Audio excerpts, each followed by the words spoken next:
Welcome to the Banker Lamp. Please enjoy the video. In this video, I will explain how to get started with Fidelity.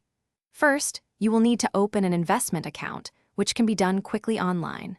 Fidelity offers several account types, such as a standard brokerage account or an individual retirement account, so pick the one that fits your needs. After selecting your account, you will fund it with an initial deposit to begin your investment journey. Once your account is funded, it's time to choose your investments. Fidelity provides a vast array of options, including stocks, bonds, mutual funds, and exchange-traded funds. Think about your personal risk tolerance and long-term financial goals to guide your choices.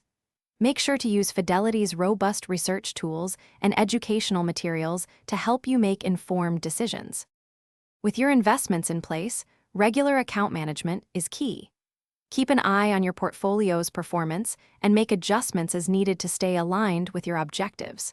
Consider setting up automatic investments to contribute consistently over time, which can help with long-term growth.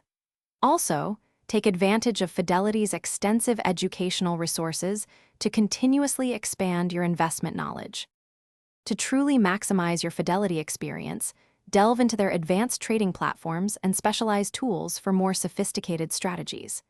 If you need tailored advice, consider connecting with one of Fidelity's financial advisors who can offer personalized guidance based on your unique situation. And hey, while you're optimizing your finances, why not optimize your ride? Life's too short for a stinky car. Grab Little Tree's black ice. Check the description for a link to this and other great deals. Thanks for watching. If this was helpful, leave a like and consider subscribing. See you next time.